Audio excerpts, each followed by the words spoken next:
Sometimes some places are so much picture perfect that you feel like you are unnecessarily in the frame. Yeah, I know even right now I am feeling like that.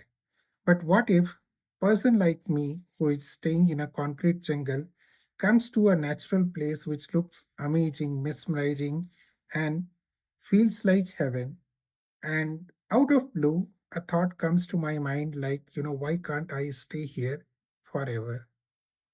I know there is nothing wrong with this particular thought because this is how we behave in a flow of things. We can very well think that this is an amazing place.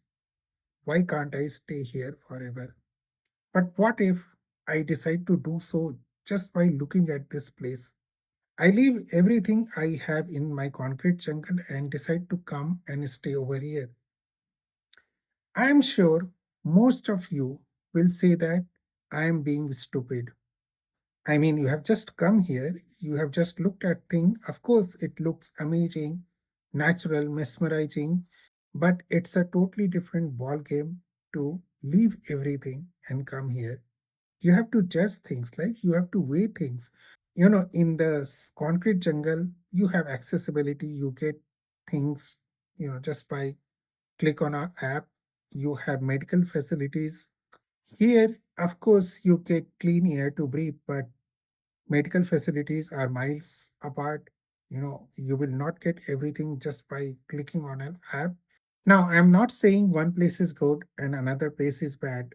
I'm having a firm belief that no place is heaven, no place is hell. Everything is a mixture of both heaven and hell.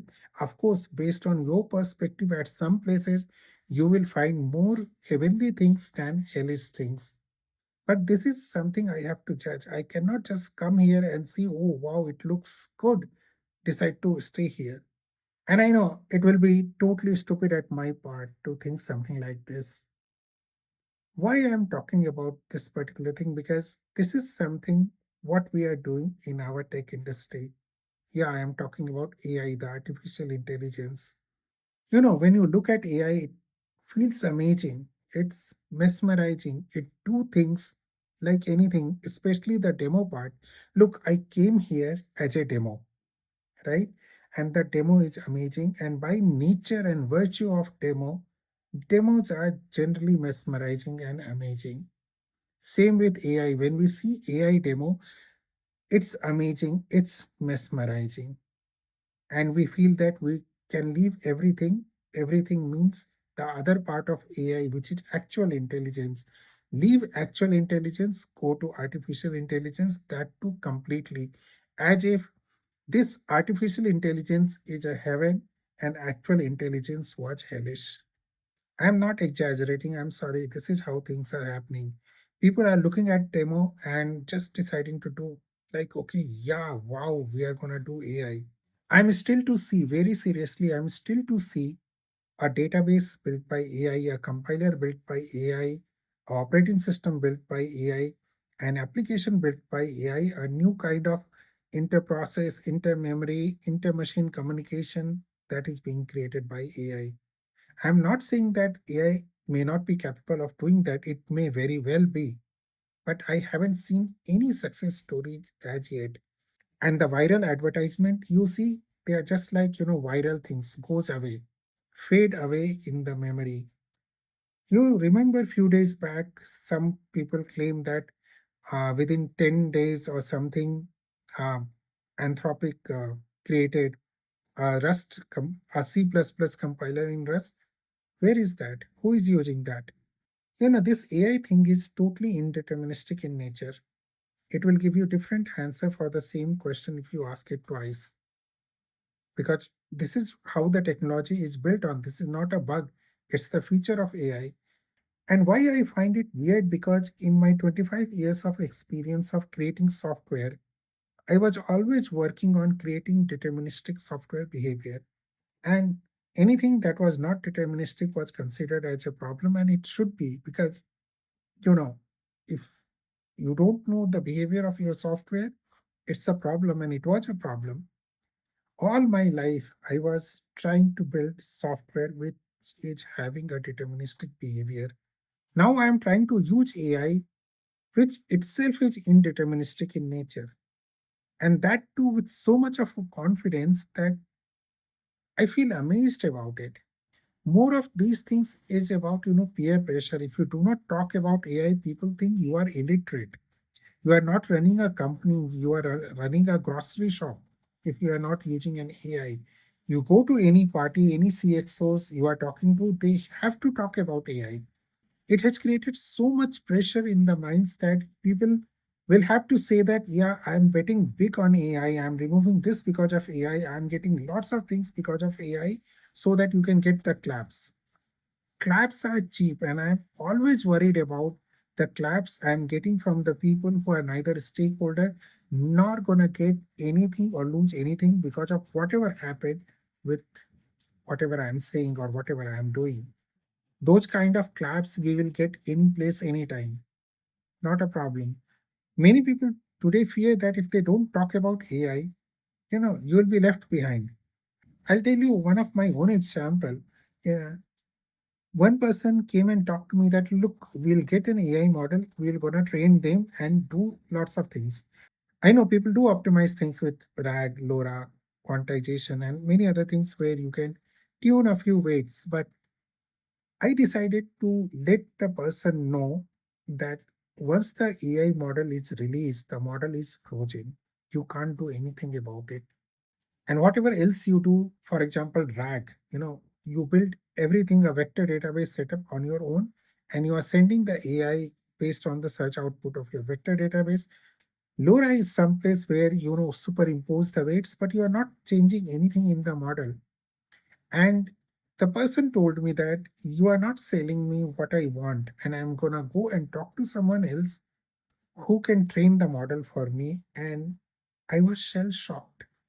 And I know if you don't talk about AI, people will feel that you are an illiterate person, but the literacy of what actual an AI is and how exactly it works, what is the large language model, how it is built, and what is the meaning of having a statistical model, how all these things work, how your temperature setting changes the behavior or the outcome of what your AI model is going to give you, how softmax function is applied effectively at the end, what is multi-head attention.